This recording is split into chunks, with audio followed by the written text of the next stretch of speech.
espero que vocês já tenham dado o like aqui, nossa vinhetinha de convite para vocês se integrarem, se engajarem na nossa transmissão. Tenho o prazer, a honra de receber aqui Clarice Ferraz. Ela é economista, professora da Escola de Química da UFRJ, pesquisadora associada do Grupo de Economia de Energia do IE, Instituto de Economia da UFRJ, e diretora do Instituto Ilumina, que é um belíssimo instituto que eu vou colocar o endereço para vocês aqui na tela ao longo do nosso papo, da nossa entrevista. Clarice Ferraz, obrigado por nos atender. Eu vi a tua fala, acho que foi uma comissão no Congresso, né? Não sei se foi na Câmara dos Deputados ou no Senado. Foi no Senado, Conde, bom dia. Foi no Senado? Você deu um show ali, eu vou, inclusive, colocar um trecho aqui mais adiante, explicando, né, a situação do setor elétrico. Acho que foi logo depois do que aconteceu em São Paulo, né? 4,2 milhões de pessoas ficaram sem energia durante um longo período. E aí parece que aconteceu de novo e nós temos essa onda de calor, quer dizer, a tempestade perfeita, né, no setor elétrico brasileiro. Eu vou pedir para você fazer uma pequena apresentação, assim, em linhas gerais, da situação que a gente se encontra nesse momento. Mais uma vez, obrigado por vir aqui. Bom dia, Conde. Alegria minha, honra minha. Muito obrigada pelo convite.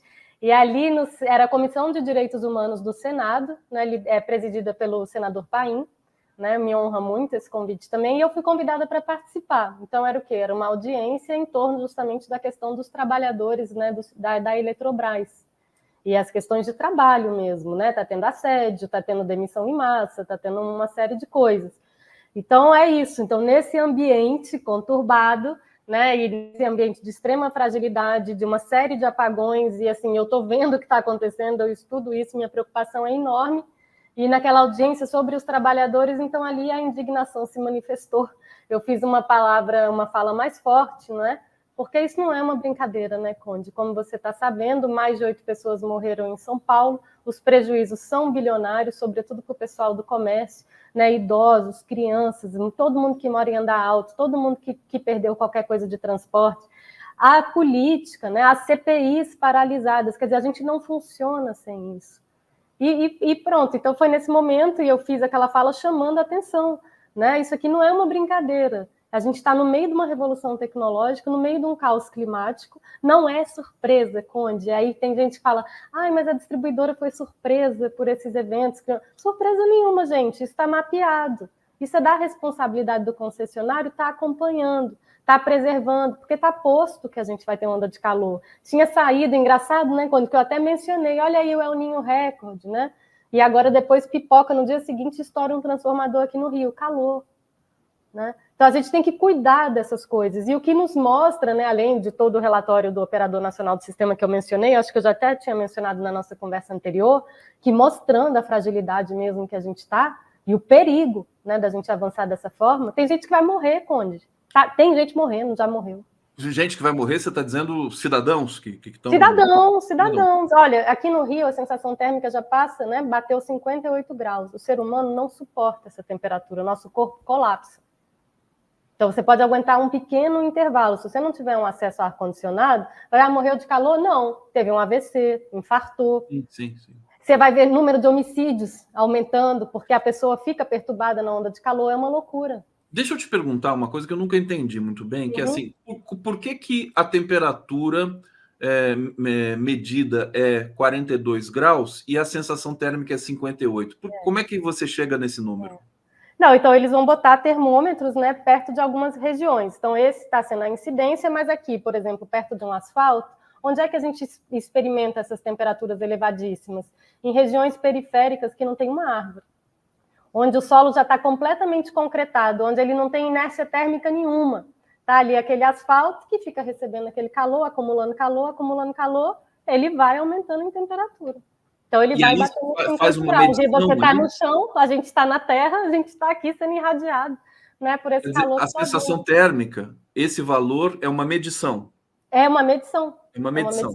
É real. Como é que você se comporta? Do mesmo jeito que em países frios, a gente fala assim, olha, está fazendo 0 grau, mas por conta do vento, você vai ter uma sensação térmica de -10, que vai agravar essa sensação. Se proteja. Então é isso, uma coisa é a temperatura e é a coisa que, como é que justamente vai chegar na gente. Então não é só a temperatura, né? Se tem vento, como é que é o ambiente que esse calor está batendo, ou o frio. Deixa eu pegar esse episódio aqui de São Paulo, da Grande São Paulo e da Enel, ou Enel, não sei porque que eles chamam de Enel, porque para mim é Enel aquilo lá. O que todo mundo jogou a culpa para o outro, prefeito, para o governador, para a Enel, para a Enel, enfim, para culpa do aquecimento, culpa das árvores, da poda das árvores. A gente entende que é um conjunto de fatores, sem dúvida nenhuma. Mas você poderia destacar para a gente assim, qual que é o ponto crítico desse processo? Então vamos lá. Falta de manutenção. Né? É uma falta de adaptação das cidades às mudanças climáticas. Então, aqui não precisa, né, jogar a culpa para ninguém, tem culpa para todo mundo.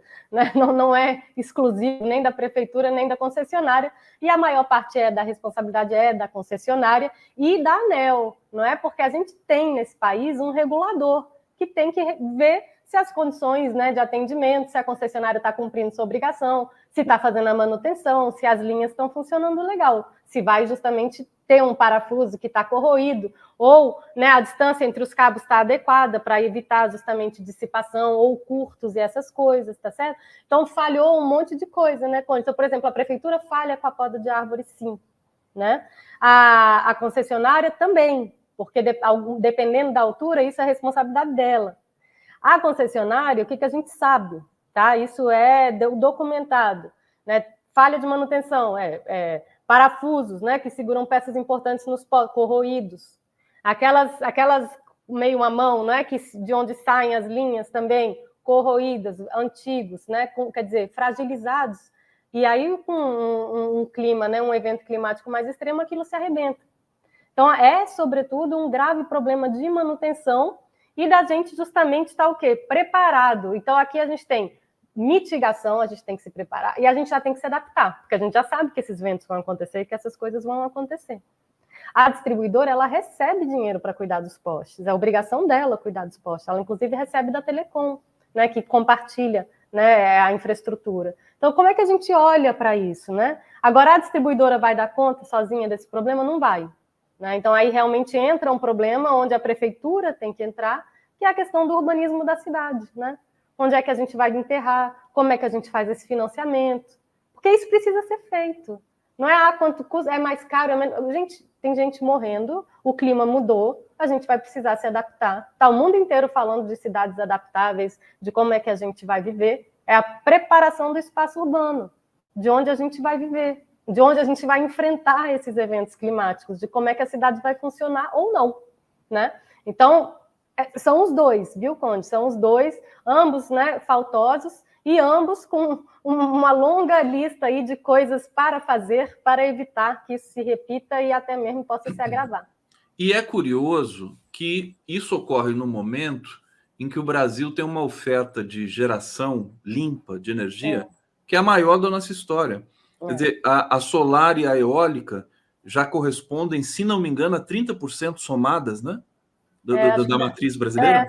Tá dando quase isso, né? Tá dando quase isso. Tá dando quase 30%. Uhum. E os nossos reservatórios estão absolutamente cheios, com exceção do norte, né? Que está passando por uma seca. Isso.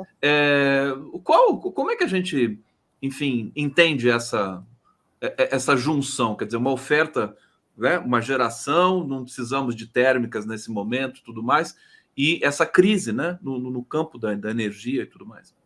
Então é bem, assim, didático, né? Então, assim, não basta, né? Não é tranquilo, né? Assim, não basta você ter geração suficiente, né? Quando a gente fala, a gente quer eletricidade em casa, a gente precisa de ar-condicionado, você tem que ter a fonte que vai gerar energia e toda a infraestrutura para chegar até você essa eletricidade tem que estar funcionando. Então, é a geração, mas né, o transformador, é a linha de transmissão, é a subestação, é a linha de distribuição, até chegar na nossa casa, até chegar na indústria.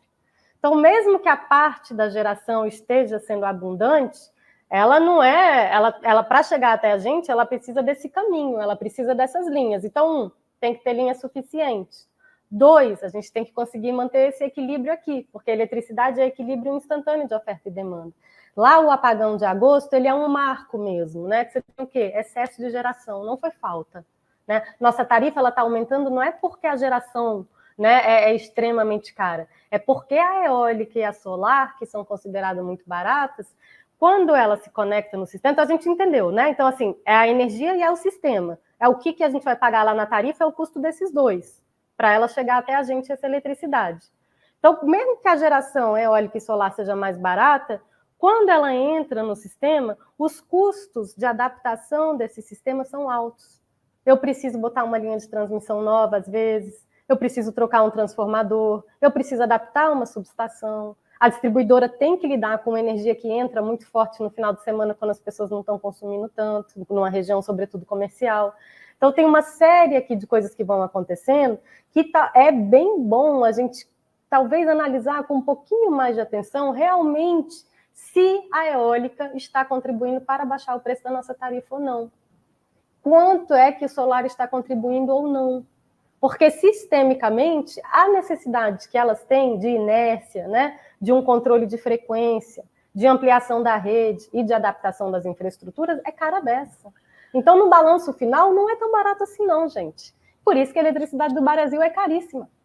Clarice Ferraz, por isso que eu adoro você, quando eu vejo você falando, sabe? A gente tem vários mitos aí. Inclusive, eu quero ver se tem um espaço hoje para a gente falar do carro elétrico, que eu já vi que tem um aspecto falacioso nessa questão do carro elétrico. Ô, Clarice, eu acho que é hora da gente mostrar um trecho da sua fala lá na Comissão do Senado, porque eu acho que ela é muito, enfim, também didática e pedagógica, para a gente partir daí para discutir novas questões. Então, vou colocar na tela aqui, vamos assistir? Que justiça é essa que tem gente até hoje sem energia em São Paulo após 6 dias de um acidente? Não pode. Então, tem a questão do acesso físico, mas, sobretudo, a questão do acesso econômico também. As pessoas não conseguem pagar a tarifa. A indústria fecha a porta porque não consegue pagar a tarifa. Há um relatório detalhado que nos mostra as causas do acidente e a explicação da demora do reestabelecimento da energia. É quase mais chocante do que a origem do acidente. Porque o que nos conta o operador nacional do sistema?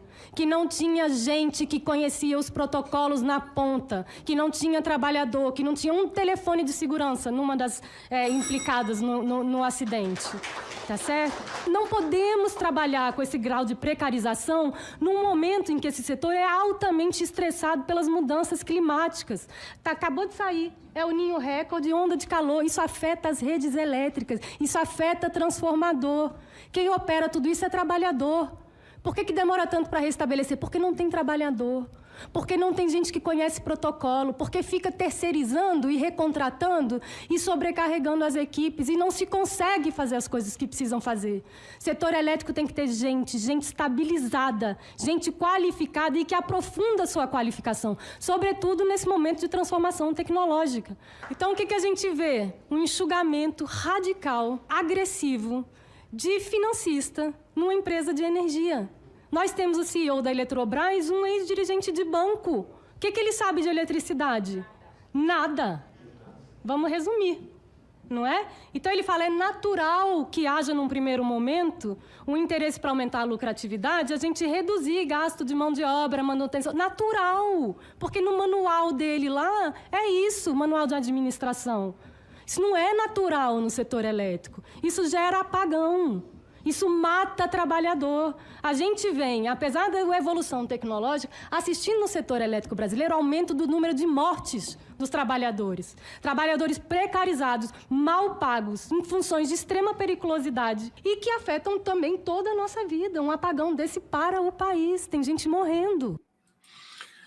Fantástico aqui, palmas para você, essa fala que inclusive viralizou, está em todos os canais e perfis no Twitter e tudo mais. Eu acho que a gente chega para se perguntar do setor elétrico como um todo, a privatização toda complicada da Eletrobras, o TCU já emitiu pareceres sobre isso, não sabemos se vai ficar por isso mesmo. Eu fiquei pensando aqui no trabalho da ex-presidenta Dilma, porque ela é do setor elétrico e a gente sabe, né, não sei se com detalhes, acho que você poderia até precisar isso, que quando ela assumiu o Ministério de Minas e Energia no primeiro governo Lula, ela foi corrigindo uma série de distorções que tinha no Brasil e transformou no sistema elétrico robusto. Mas isso se perdeu, Clarice?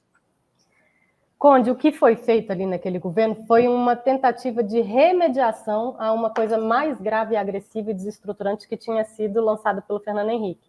Então, na verdade, ela não deu conta de reverter aquele processo, né, de abertura e nada. Tentou se recentralizar um pouco, que foi muito bom, e retrazer, né, voltar a trazer o planejamento, né, para o Ministério, o governo federal, ter uma política energética. Então, teve esse rearranjo, realmente, né? Mas esse rearranjo, ele ainda guardava, né, ensejava problemas estruturais que não foram endereçados. E esses problemas, na verdade, se agravaram muito, justamente, com esse quadro, né, de transformações, mas isso aí ainda não estava posto, né? Qual seria a participação das renováveis, né? Qual seria, justamente, a real necessidade, né, de reservatório, quais seriam as reais ameaças climáticas, né? A gente está falando do começo dos anos 2000, né? É tudo muito rápido, né, nesse mundo das renováveis, né? A gente está... É coisa de menos de 10 anos para cá, essa explosão tão vertiginosa, né? Então, quer dizer, foi feito, mas não houve realmente um enfrentamento. Então, Conde, assim, é a hora do enfrentamento. A gente está na beira da desestruturação total, né? E aí, o que é isso? É a perda da base energética, que eu também falei sobre isso na comissão, né? Como que o Brasil começou a se industrializar? Por que o Brasil é diferente dos outros países, né, colonizados e tudo isso? Porque a gente conseguiu desenvolver uma indústria aqui. Porque teve um período que nesse país se fez de tecnologia nacional, se soube explorar os recursos nacionais, se teve um pensamento soberano. É nessa época, né? E aí o que se faz nessa época? Se estrutura o setor de energia. Porque você sabe que a indústria precisa de energia. O que move a indústria é a energia. O que dá competitividade para a indústria é a energia, o que permitiu, né, o desenvolvimento, né, mais espalhado desse território, né, e justamente foi o quê? Porque a eletricidade foi chegando. Então, foi um projeto, inclusive, historicamente, o Brasil é super rápido esse processo, né, de urbanização e de industrialização, porque graças à abundância energética, na verdade, avança tudo junto. Mas sem a energia, nada disso teria sido possível. Então, por quê? Porque teve um gênio, descobriu uma... Não, ao contrário, justamente porque a gente conseguiu, porque o Estado teve a visão de justamente desenvolver esse setor, produzir tecnologia, quer dizer, desenvolver as turbinas, tudo aqui, Conde. Turbina desenvolvida aqui, linha de transmissão desenvolvida aqui, tudo tecnologia nacional. Barrageiro do Brasil é conhecido e respeitado no mundo inteiro. Essa inteligência das barragens, da engenharia de barragens, né, das linhas de transmissão, das super linhas de transmissão, isso é conhecimento brasileiro, respeitado no mundo inteiro. Eu estudei na Suíça, que também tem um perfil grande hidrelétrico, né? Então também tem barragem, né? Também joga com isso. Então, assim, os brasileiros são reconhecidos. O setor elétrico brasileiro é uma construção, assim... A China veio, né, nos anos 90, observar... A China veio aprender tudo aqui nos anos 80. O Beluso... começo dos anos 90, exato. Chamou gente da Eletrobras para ir para lá, como é que universalizou, como é que integrou o território, como é que levou a energia. Então, isso foi feito, isso foi pensado. Agora, isso aqui que eu estou falando, é a base estrutural, né? A gente precisa, né, claro, câmbio, indicadores macroeconômicos, mas sem energia você não faz nada, né? Porque aí justamente é a estrutura produtiva. E aí a gente está agora falando de indústria, mas parece que está esquecendo que sem energia não vai? Agora tem um ingrediente novo, que é essa onda inédita de calor, né? O mundo atravessando o ano mais quente dos últimos 125 mil anos. Eu achei até um abuso eles disseram isso, mas eles disseram, são cientistas, não é? Nós aceitamos isso. Não, é medição. Deixa eu trazer comentários aqui, Clarice, porque o pessoal está adorando você, né? Como de costume. Roberto Henriques, Clarice é clarividência, disse tudo. Campos de Goitacazes, Rio de Janeiro, obrigado, querido. Ana Simpson, excelente. Clarice Maria, sua xará aqui, Torresini, excelente. Sandra Machado, nossa, que fala. Fátima Miranda, exatamente, tudo é terceirizado, está em tudo o Brasil. Sâmia Fazanaro, maravilhosa. Noris Regina, convidada, é economista ou engenheira química? Sou economista, mas eu já fiz mestrado em energia e trabalho com isso há muito tempo, mas eu originalmente sou economista. Carrego esse pecado original. Um quadraço aqui da nossa ciência, a Clarice Ferraz. Renata Conde, esse horário de almoço tem uma qualidade, você sempre antenado, a Clarice é essencial, parabéns, saudades da Luciana Gatti. Luciana Gatti, não sei se a Clarice conhece, deve conhecer, é uma das principais pesquisadoras brasileiras da Amazônia. Já vi muitas lives suas, Luciana. Maravilhosa, ela está na Nova Zelândia, participando lá de um congresso, vai chegar semana que vem, vai vir aqui conversar com a gente.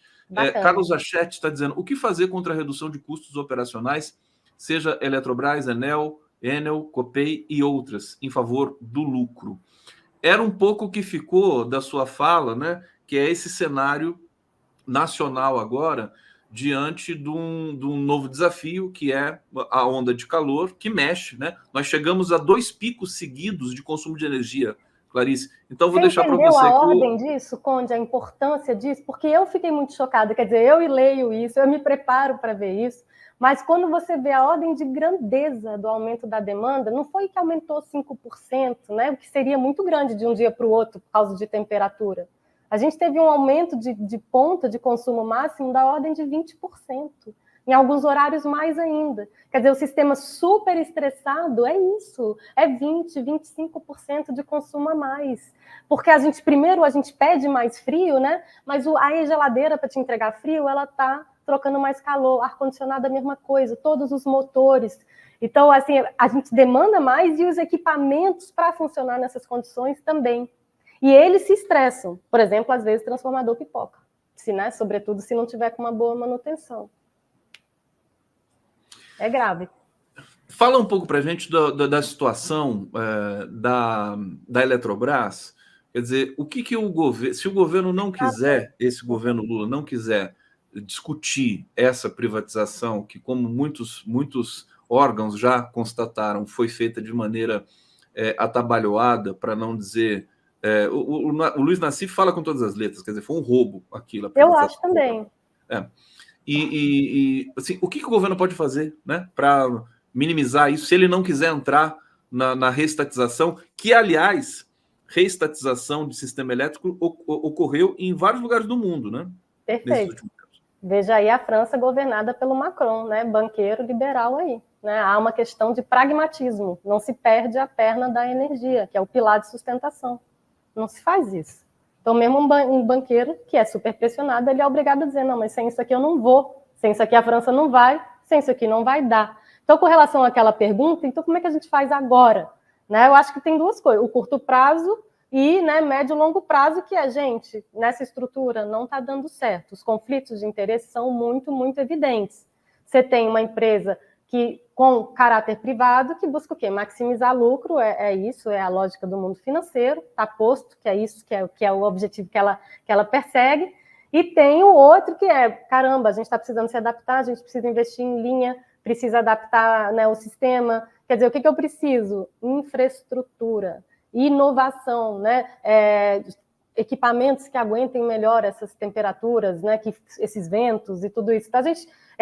equipamentos que consumam menos. Então, você precisa, assim, trabalho, é de inovação, é de pesquisa, é do trabalhador que está lá botando poste, é do cara que está cuidando da linha. Então, isso aqui é trabalho, né? Trabalho em todos... Investimento humano, né? Investimento humano. E aí, justamente, gerar essa tecnologia. E tudo isso é o quê? Isso é médio e longo prazo.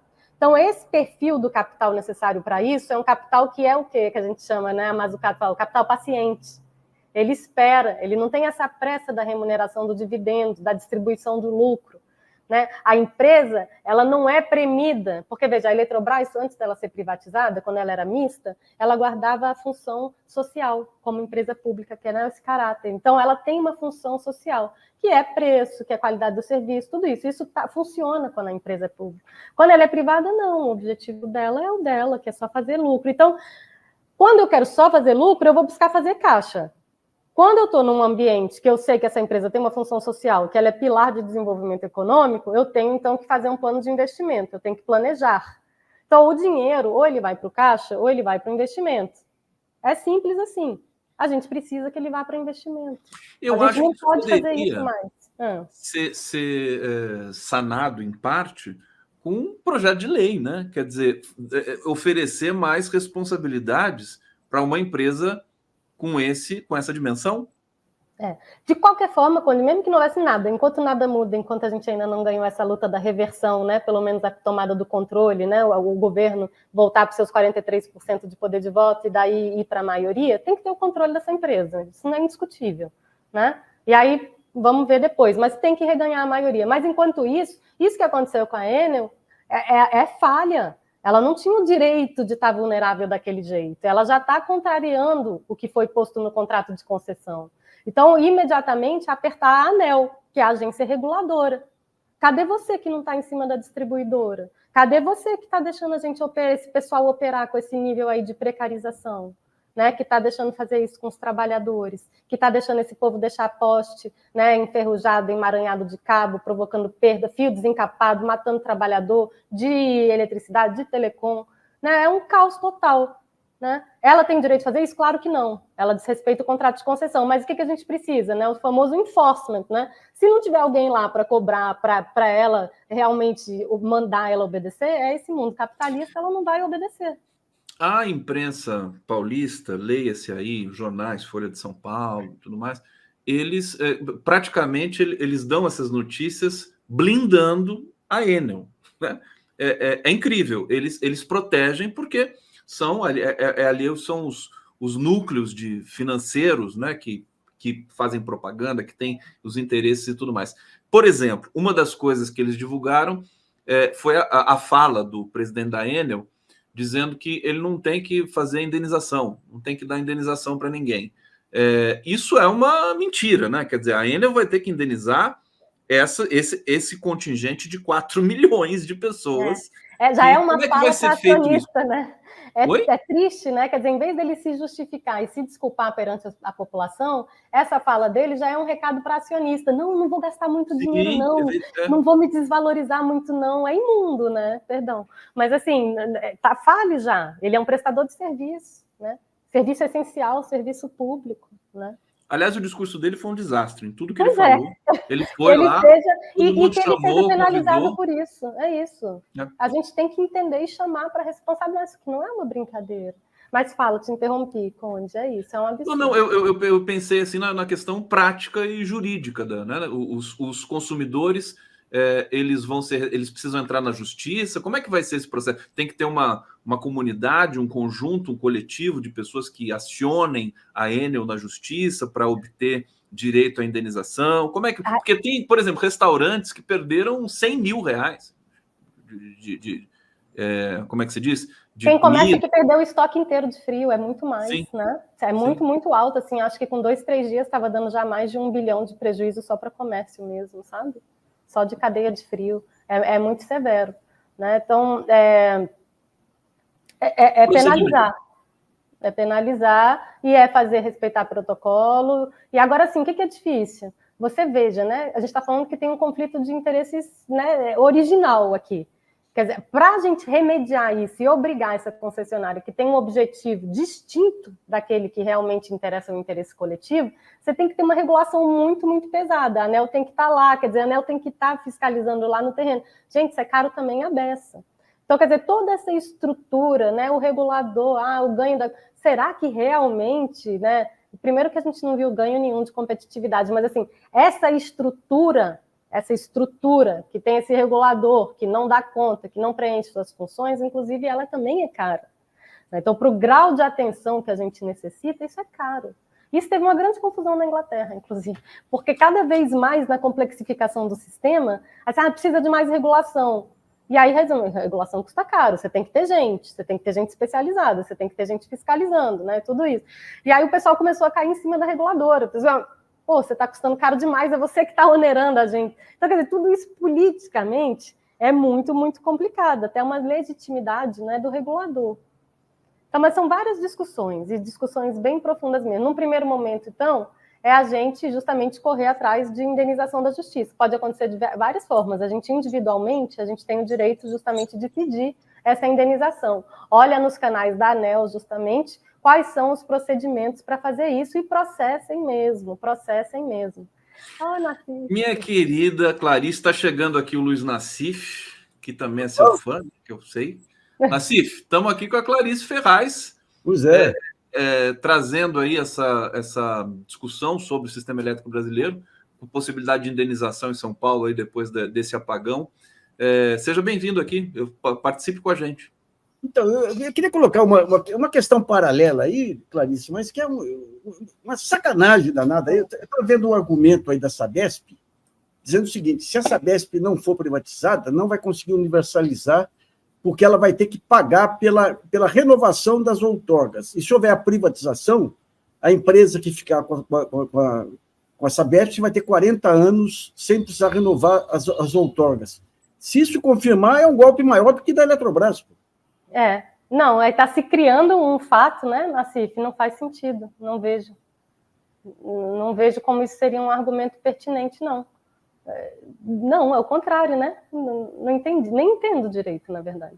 Nossa, é um trambicagem tão bravo. O que você acha que vai... A gente já sabe o que aconteceu com a Light, a gente já sabe o que aconteceu com a AES aqui. O que você acha? Quanto tempo que vai ser necessário para eles rapelarem a Eletrobras e devolverem para o governo? Olha, eu acho que a gente vai começar a ter uns problemas tão grandes, assim, em termos de apagão e por aí, que eu acho que vai ser isso, né, que vai provocar. Eles ainda não querem largar a Eletrobras, não. Eles estão esperando justamente que se aprove aquele PL 414, onde está, né, o cavalo de Troia que fala, cada um assume seu risco, quer dizer, cada um opera o reservatório como quiser. Aí vem, né, Nassif, chama a gente para aquela história da Califórnia. O que eles vão fazer? A Eletrobras, além de PDVs, e operações financeiras de recompra de ação, a única coisa que ela fez, não investiu nada, foi justamente fechar capital de usina com reservatório. A concentração de mercado do estoque brasileiro de eletricidade aumentou.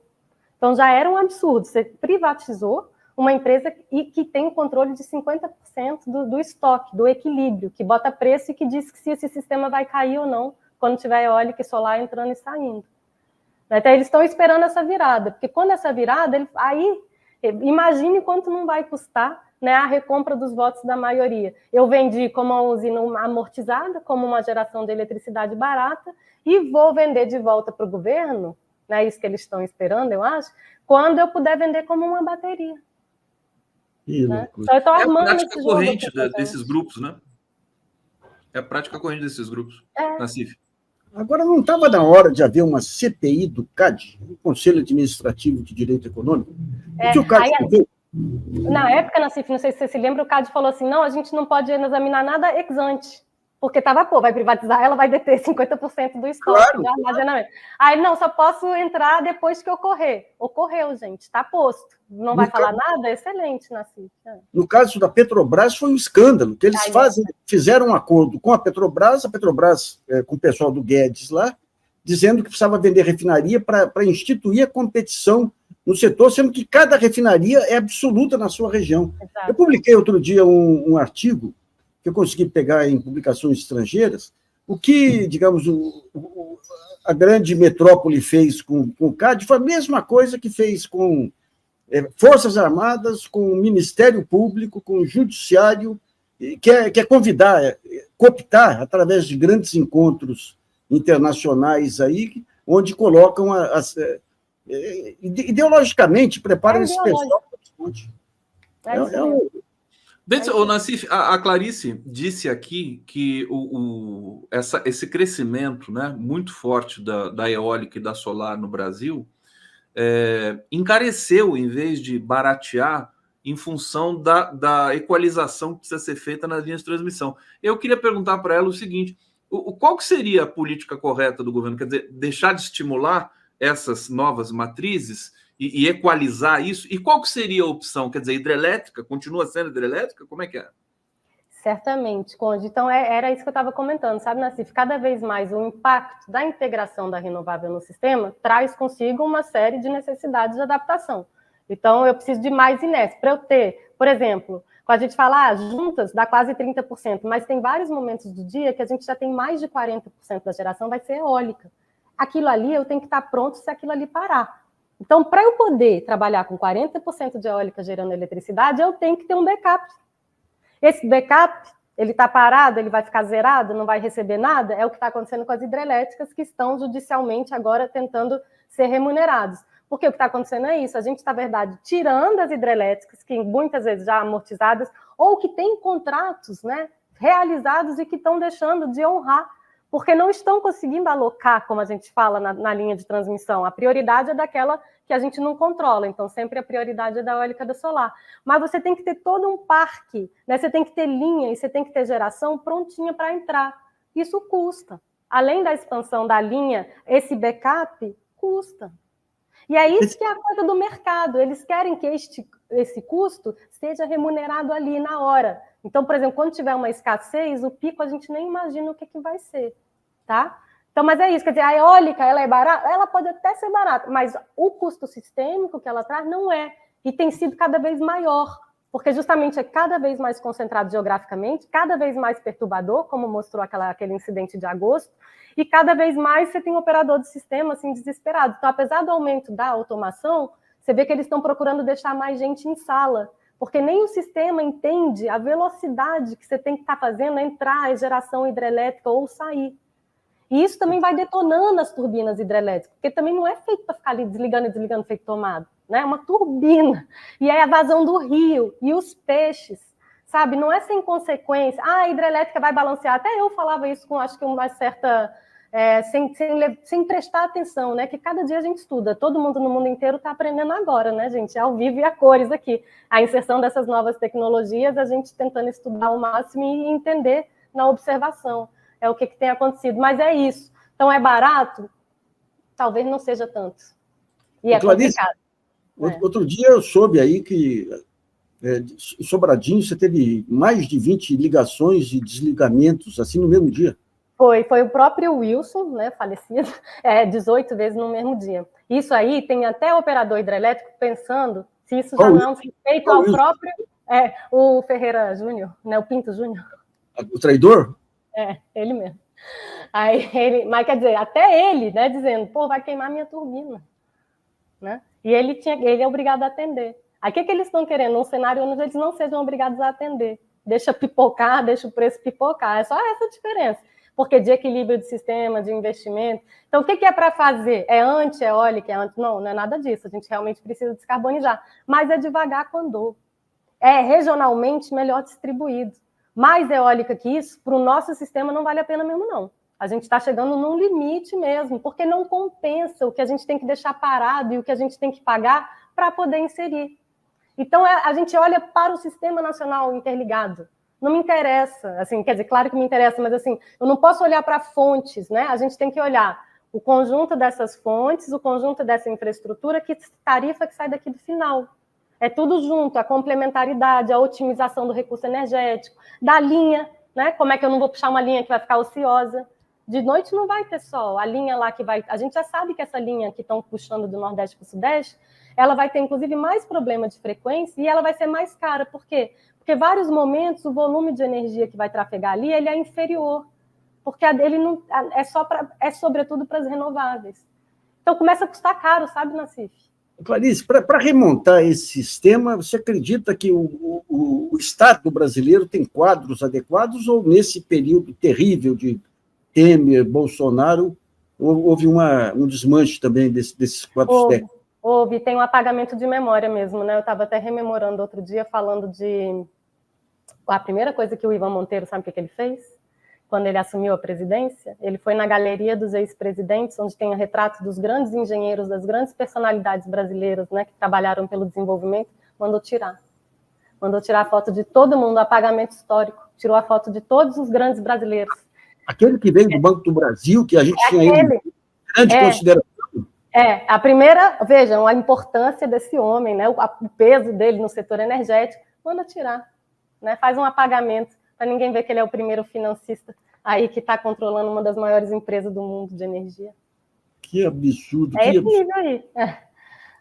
Gente, deixa eu só receber aqui a Maíra Goulart, está chegando aqui para continuar no nosso 11 News. E, Clarice, chegamos aqui ao final da sua participação. Nassif, você fica mais um pouquinho com a gente ou você também vai... Não, vou ficar mais um pouco, sim. Fica mais um pouco? Clarice, querida, quero agradecer demais. Não deu para falar do carro elétrico, mas a gente fala, logo vou te convidar de novo, porque você o pessoal adora te ver aqui, o público, e enfim, nós também precisamos te ouvir sempre. Muito obrigado pela sua participação aqui conosco. Eu que agradeço, um grande prazer, ainda tendo na CIF, então ficou perfeito falar com vocês dois. Muito obrigada. Estou à disposição. Muito obrigada, gente. Clarice Ferraz, muito obrigado.